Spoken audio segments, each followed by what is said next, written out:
This is Daily Armenia, CivilNet's daily news digest. Here's what's making headlines in Armenia today.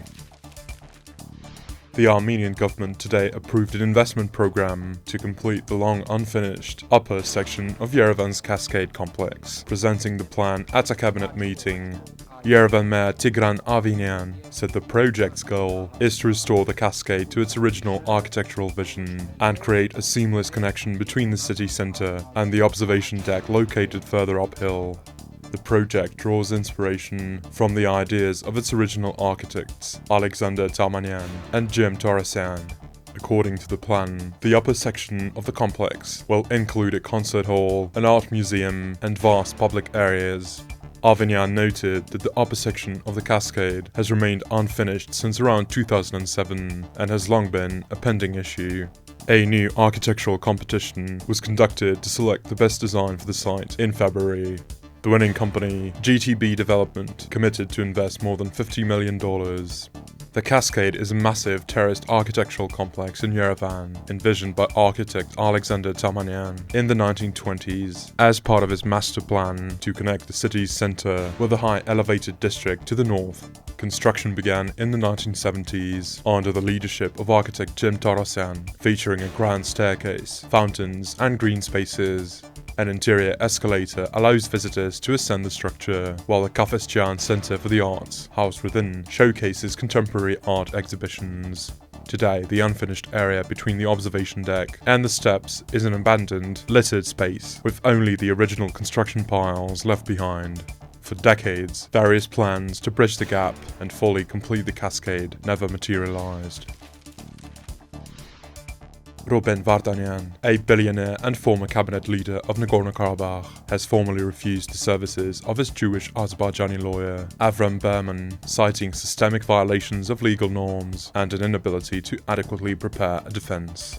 In a statement conveyed through his family yesterday, Vardanyan said the decision was forced by gross violations of international and Azerbaijani legal standards during his ongoing trial, which he describes as blatant farce. He said it was denied access to case materials, including the 422 volumes of his file, and had not received official translations of key procedural documents.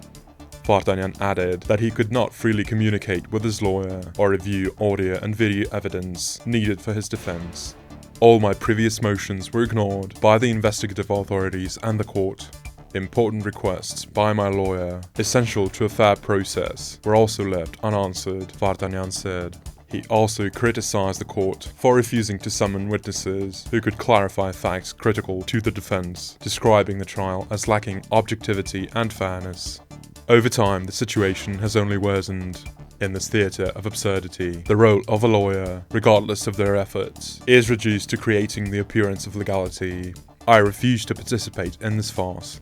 I do not want an illusion of defense, and I demand actual respect for my procedural rights, Vardanyan said.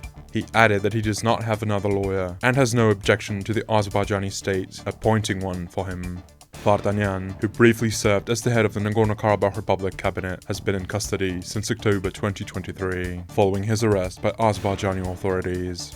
Azerbaijani prosecutors have charged him under more than 24 articles of the criminal code, including crimes against peace and humanity, terrorism, and attempted murder, which he denies as politically motivated.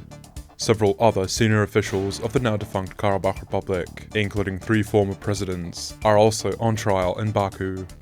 A total of 23 Armenians are currently jailed in the country. Among them are prisoners of war from the 2020 conflict and several civilians. US Vice President JD Vance met with members of the Armenian clergy today at the Church of the Holy Sepulchre in Jerusalem. Bishop Karyon Baghtasaryan reported on Facebook. Baghtasaryan said he welcomed Vance on behalf of the Armenian Patriarch of Jerusalem and provided a brief overview of the Armenian Church and the Patriarchate's activities in Jerusalem. The visit follows a February trip by US Secretary of State Marco Rubio to the same site, during which he raised concerns about the decline of Christian communities in the Middle East, including Armenians, and stressed that the US would work to maintain a stable Christian presence in Israel. And as always, please follow CivilNet for the latest news and independent reporting from our contributors on the ground here in Armenia.